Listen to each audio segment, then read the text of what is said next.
नमस्कार मित्रांनो, ओम नमः शिवाय. श्रावण महिना संपत आला. 4 सोमवार, 4 मनाचे प्रवास आणि आज आहे तो चौथा आणि अंतिम श्रावणी सोमवार.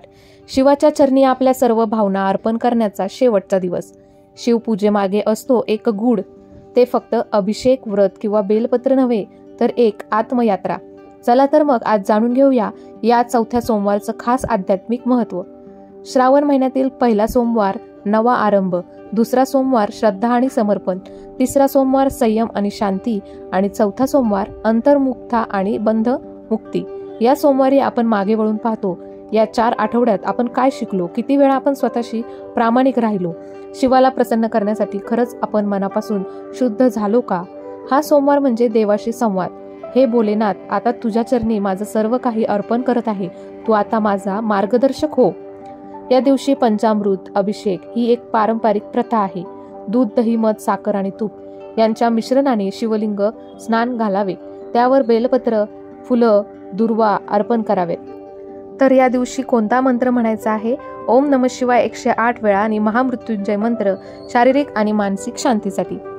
उपासक दिवसभर उपवास ठेवतात, मन, वाणी आणि कृतीत संयम बाळगतात. तर ह्या मागची पौराणिक कथा काय आहे? पौराणिक कथा भक्त तात्या आणि भोलेनाथ. एकदा एका साध्या शेतकऱ्याने तात्याने संपूर्ण श्रावणभर दर सोमवारी एकच संकल्प केला.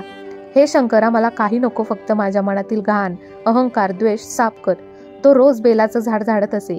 त्या पानावर पाणी शिंपडून प्रेमाने शंकराला अर्पण करत असे. लोक हसतात, बेलाचीच पूजा काय, दूध नाही, फूल नाही.